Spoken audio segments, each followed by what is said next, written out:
Federal law allows citizens to reproduce, distribute, or exhibit portions of copyrighted material without the permission of the copyright holder.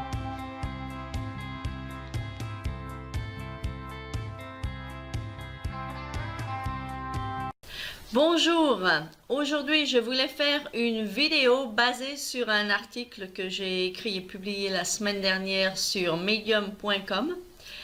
Si vous savez lire l'anglais, au fait, j'écris des articles sur les témoins de Jéhovah sur medium.com. Si par hasard vous êtes intéressé à lire des articles en français, et si vous connaissez des sites, des plateformes où on peut écrire des articles en français, faites-le moi savoir parce que je n'en connais pas et j'ai fait des recherches à 2 reprises et je n'ai rien trouvé d'intéressant. Par contre, en anglais, il y a des dizaines et des dizaines de plateformes où on peut écrire des articles, ce qui est vraiment utile.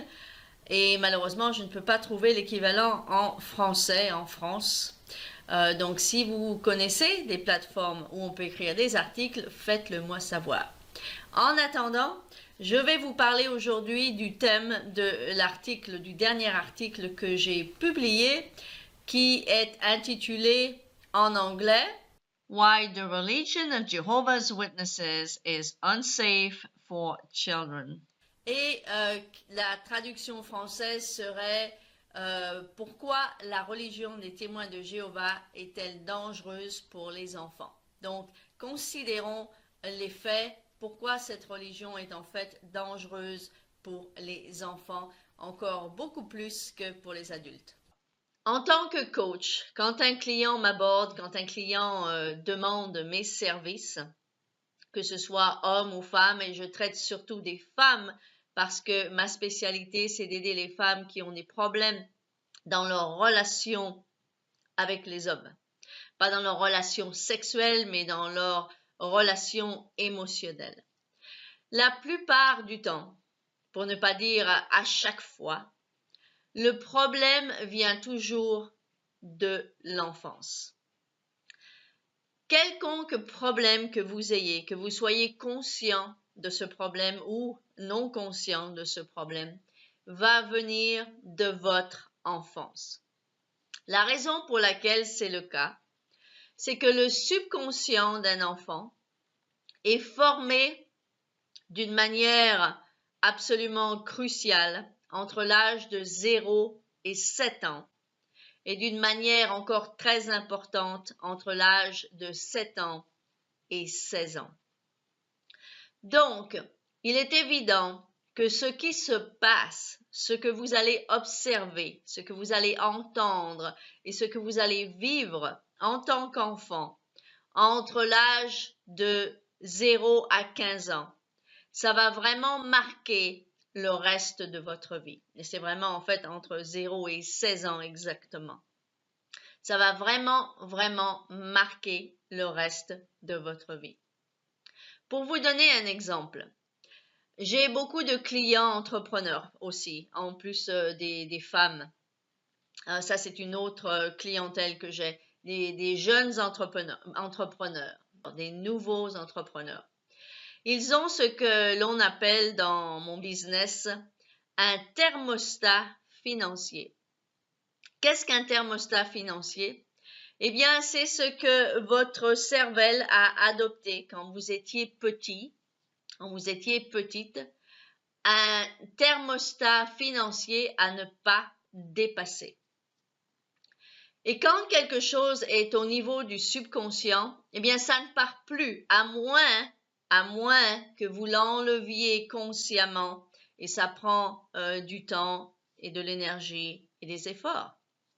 Mais une fois qu'un programme subconscient est dans votre cervelle, est en vous, eh bien, il ne s'en va pas.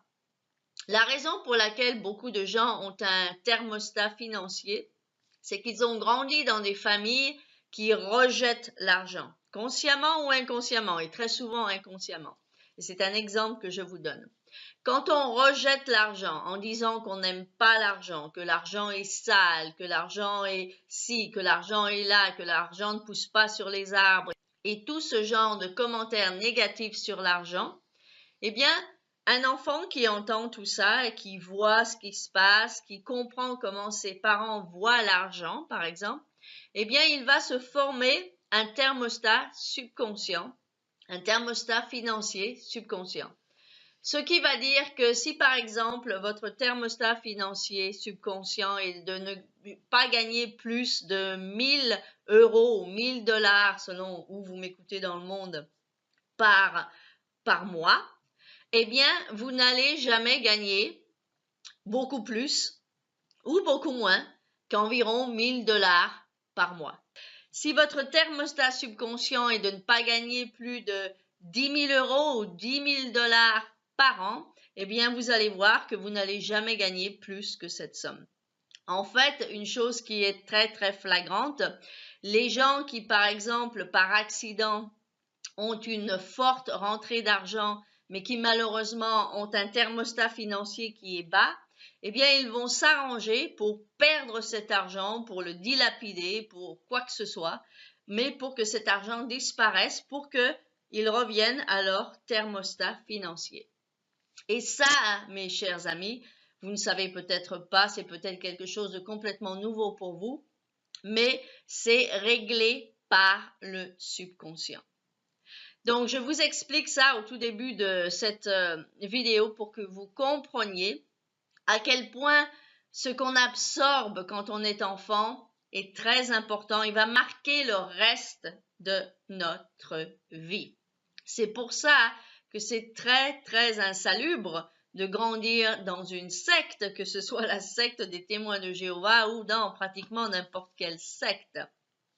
C'est très dangereux parce que l'enfant va gober tout ce qu'il entend, tout ce qu'il voit, tout ce qu'il vit d'une manière subconsciente et ça va rester avec lui toute sa vie. Imaginez-vous le subconscient d'un enfant être une éponge. Si vous mettez une éponge sur une flaque d'eau propre, l'éponge va absorber la flaque d'eau propre. Si vous mettez la même éponge sur une flaque d'eau sale, eh bien l'éponge va absorber la flaque d'eau sale.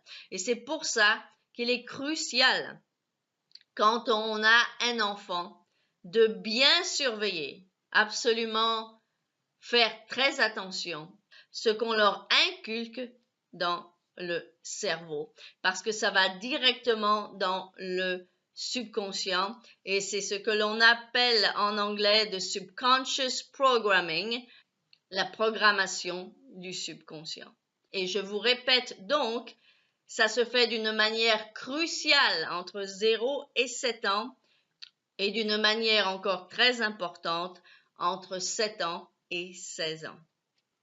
Donc, maintenant qu'on a compris comment fonctionne le cerveau d'un enfant, comment il enregistre les informations dans les premières années de sa vie, les premières 10-15 ans de sa vie, d'une manière beaucoup plus subconsciente que consciente, vraiment. Il y a une chose qui paraît peut-être bénigne, mais qui est très, très importante et vous devriez vous en rendre compte si vous avez un enfant et que vous êtes témoin de Jéhovah, c'est que chez les témoins de Jéhovah, rien n'est comme il paraît. C'est-à-dire que les témoins de Jéhovah aiment paraître heureux, aiment paraître souriants, aiment paraître être des gens très optimistes. Mais en fait, c'est tout à fait le contraire. La vérité est tout à fait contraire.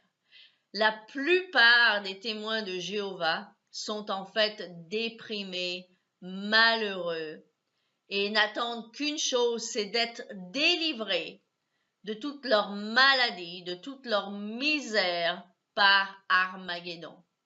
Mais en tant qu'être humain vivant dans ce monde, le témoin de Jéhovah est absolument misérable.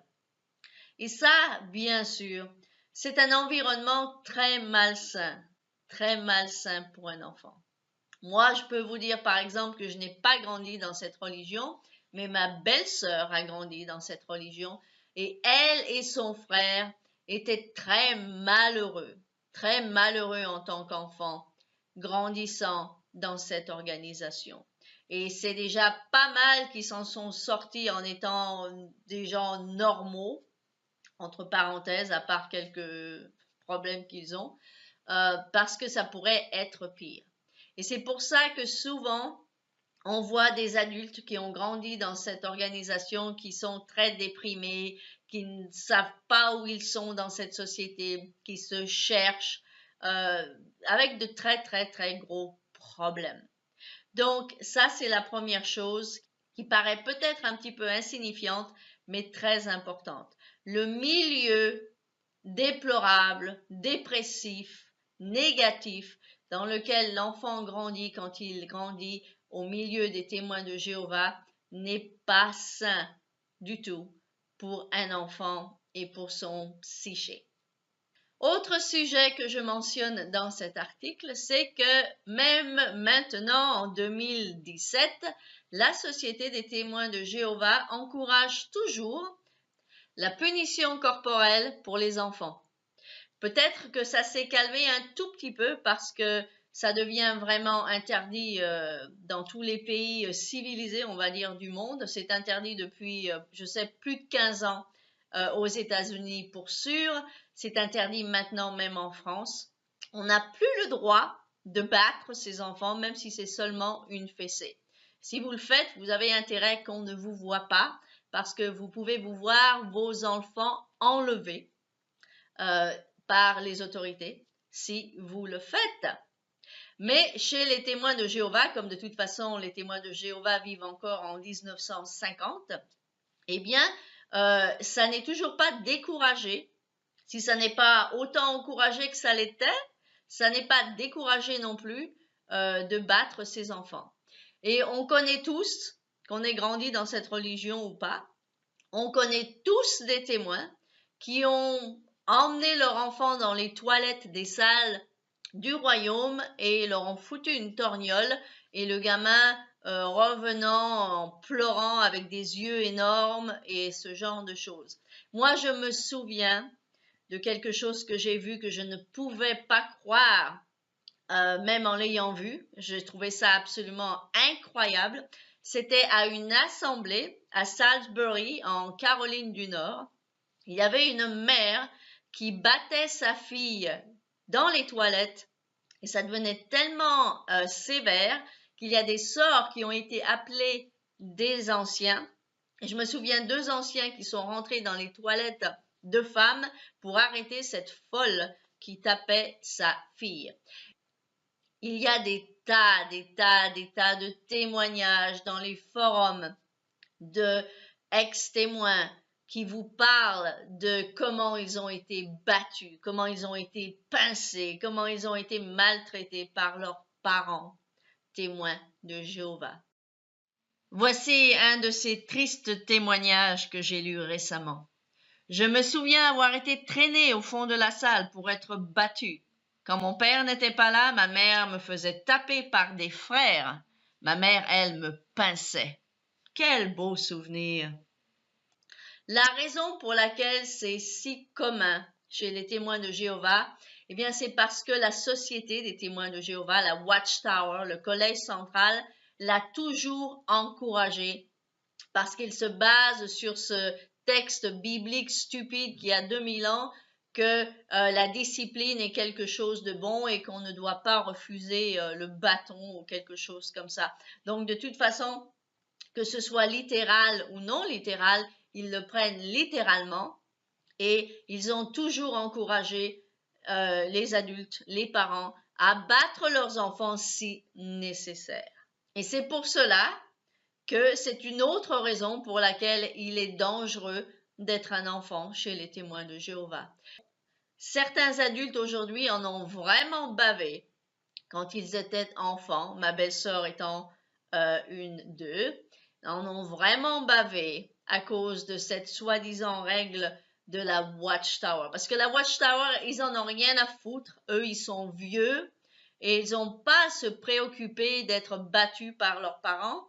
Et s'ils l'ont été eux-mêmes, eh bien, ils s'en foutent que des pauvres gamins, même en 2017, soient battus par leurs parents et sont souvent battus par leurs parents parce que c'est encouragé par leur religion stupide. Maintenant, je ne dis pas que tous les parents témoins de Jéhovah battent leurs enfants. Je connais personnellement un couple qui a 3 enfants et je sais qu'ils n'ont jamais battu leurs enfants. Mais c'est parce que c'est eux qui ont été pour le moins intelligents pour comprendre que c'est pas quelque chose de nécessaire. On peut très bien punir un enfant, on peut faire comprendre à un enfant qu'il a fait une erreur sans le battre.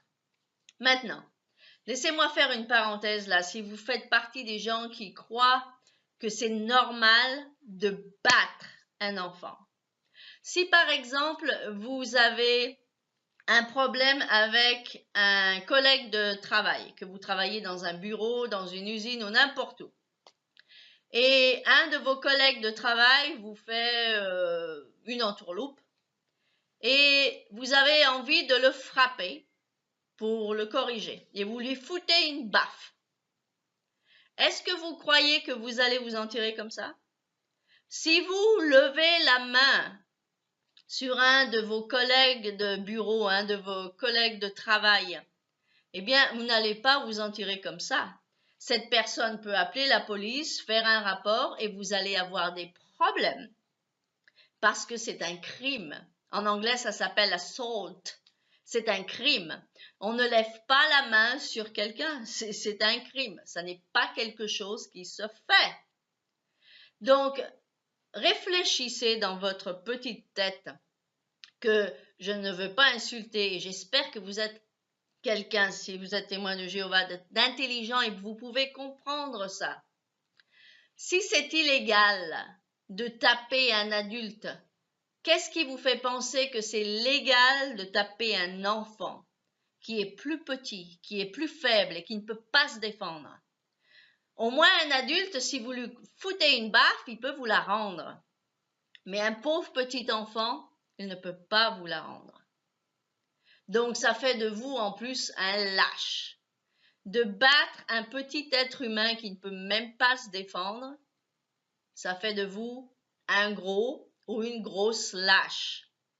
Donc, le fait que les gens d'antan, pas seulement les témoins de Jéhovah, mais la plupart des gens, vraiment, on va dire, battaient leurs enfants, c'est simplement parce qu'ils avaient une espèce de mentalité animale, on va dire.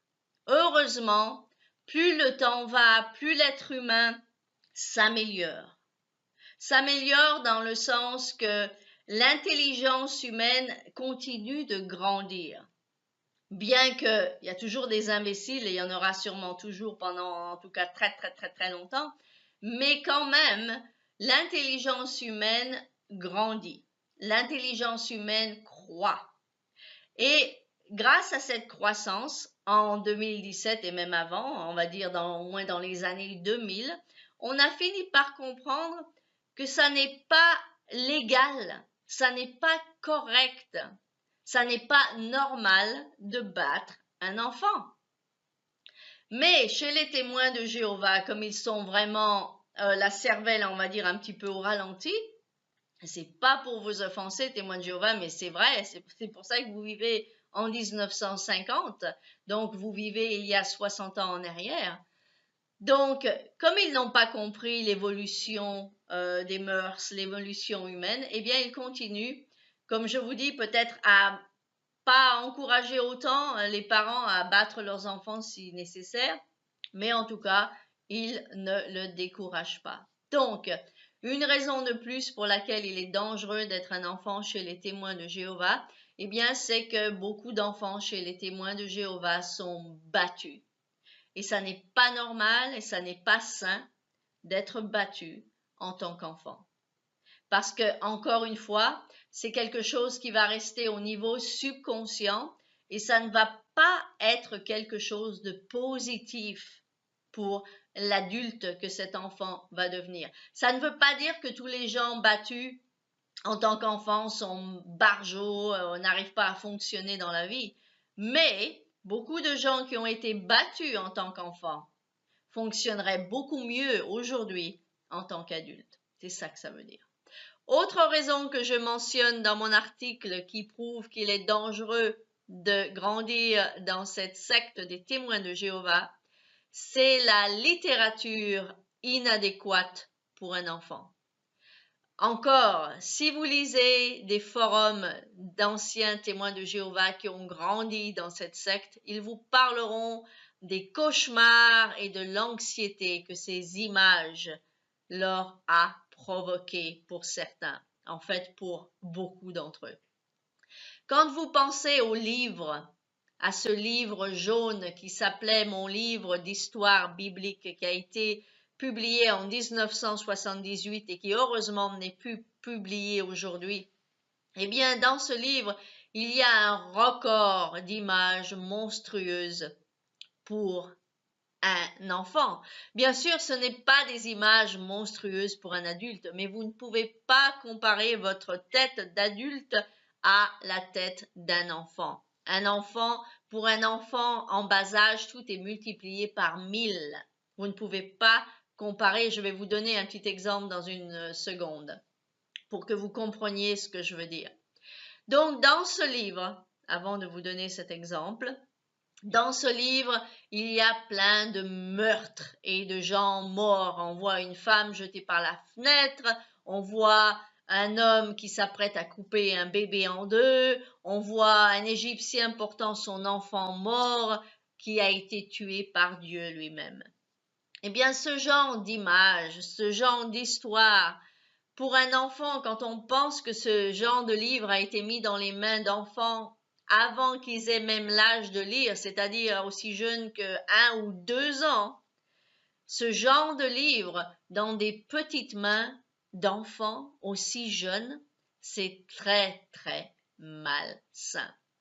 Maintenant, pour vous donner un petit exemple, comment pour un enfant tout est multiplié par 1000 et vous ne pouvez pas comparer votre mentalité d'adulte avec la petite mentalité d'un enfant. Ça n'a rien à voir. Okay? On n'est pas la même personne quand on a 3-4 ans et quand on en a 25, 30 ou 50. Okay? C'est impossible. Je me souviens, ça c'est mon petit exemple, la première fois que j'ai vu le dessin animé de Walt Disney Blanche-Neige, j'avais 4 ans. Une amie de ma mère m'avait emmenée avec ses enfants voir ce film. Ce que, apparemment, même ma mère n'avait pas pensé à ça, c'est que 4 ans, mes chers amis, c'est trop jeune pour aller voir ce genre de dessin animé. Parce que la sorcière dans ce dessin animé m'a complètement terrorisée. Quand j'ai vu cette sorcière apparaître sur cet écran géant au cinéma, du haut de mes 4 ans, j'étais absolument terrifiée. Donc, ça vous donne un petit exemple comment la cervelle d'un enfant marche. Quand j'ai revu ce dessin animé 10 ans plus tard, j'avais 12, 13, 14 ans, je me souviens avoir pensé avec ma tête de gamine que j'étais encore, mais avoir pensé, mon Dieu, mais comment ai-je pu avoir peur de cette sorcière? Eh bien, j'ai eu peur de cette sorcière parce que je n'avais que 4 ans. J'étais un petit enfant malléable et sensible. Et c'est pour ça que ce livre d'histoire biblique plein de meurtres, où il y a des dessins avec des gens morts, c'est très, très dangereux pour un enfant. Ça n'est pas dangereux pour un enfant qui a 14, 15 ans, mais c'est très dangereux pour un enfant qui a 2, 3, 4, 5 ans qui voit ce genre d'image. Et c'est pour ça qu'on entend les témoignages d'ex-témoins dire qu'ils ont eu des cauchemars et de l'anxiété simplement dû au fait qu'ils étaient souvent devant des images d'horreur.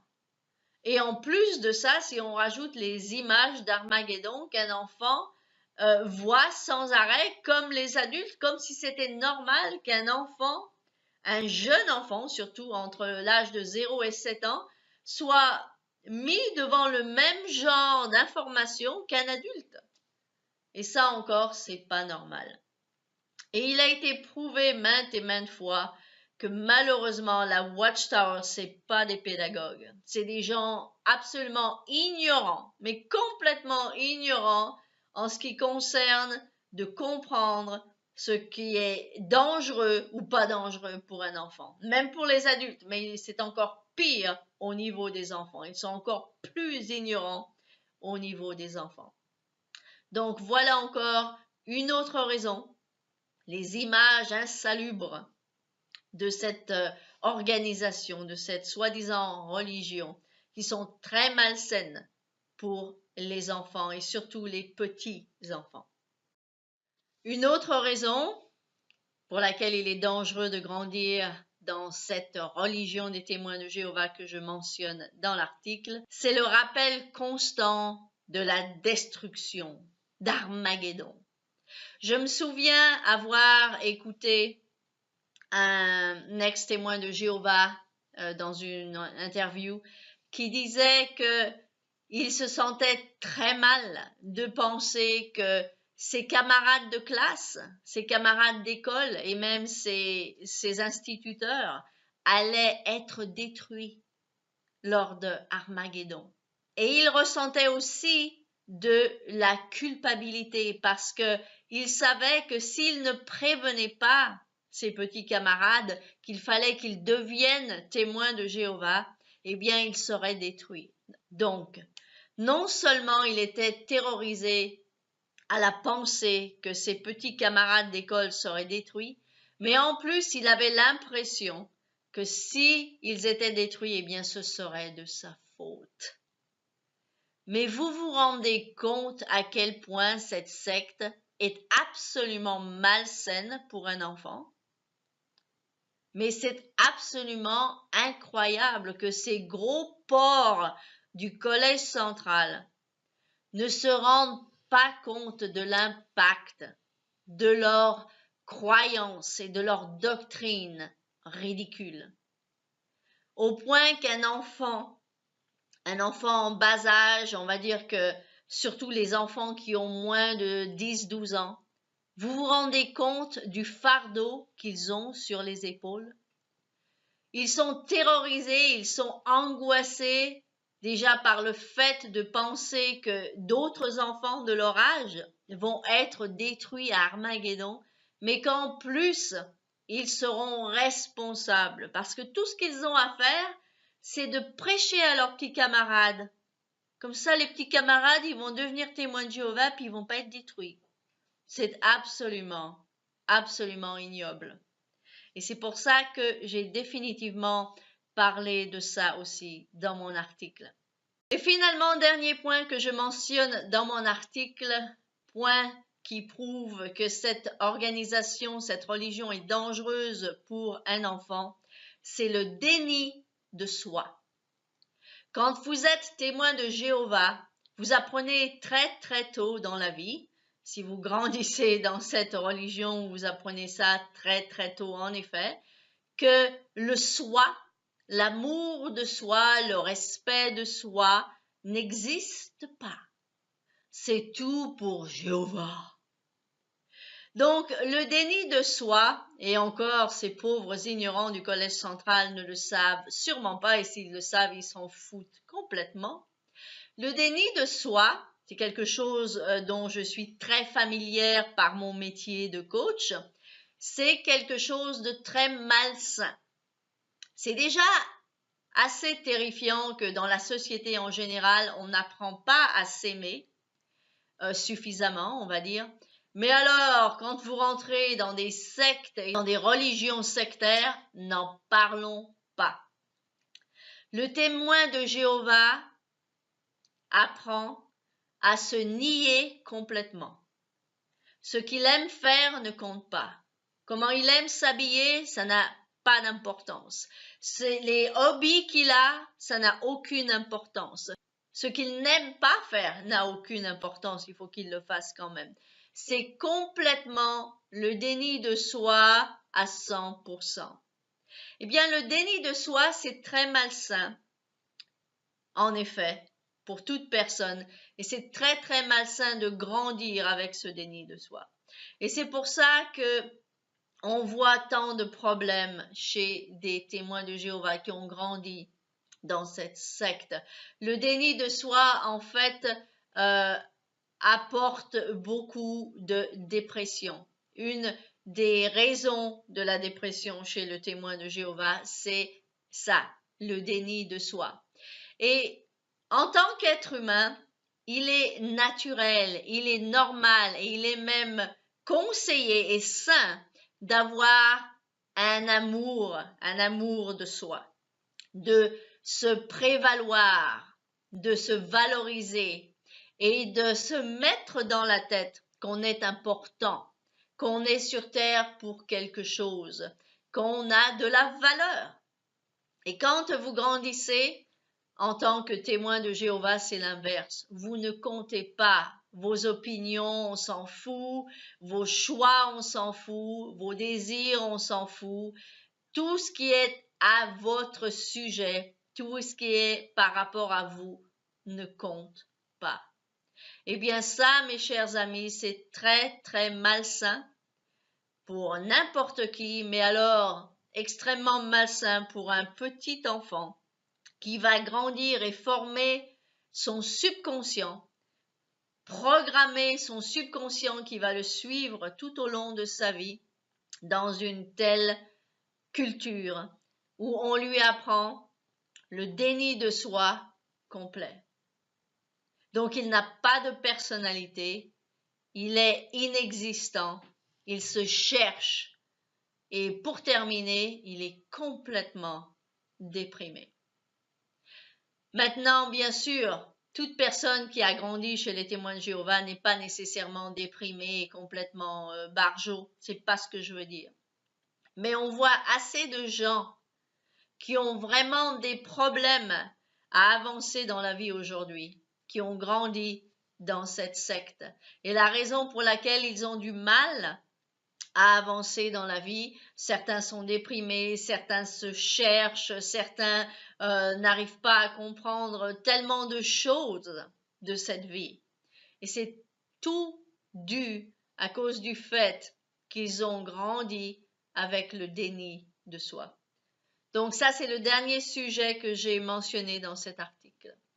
J'espère que vous avez aimé la vidéo. Si vous l'avez aimé, aimez-la, thumbs up et partagez-la, commentez et faites-moi savoir dans les commentaires si vous connaissez une plateforme où on peut publier des articles en français et je publierai des articles en français. Merci et je vous vois la prochaine fois dans ma prochaine vidéo. Au revoir.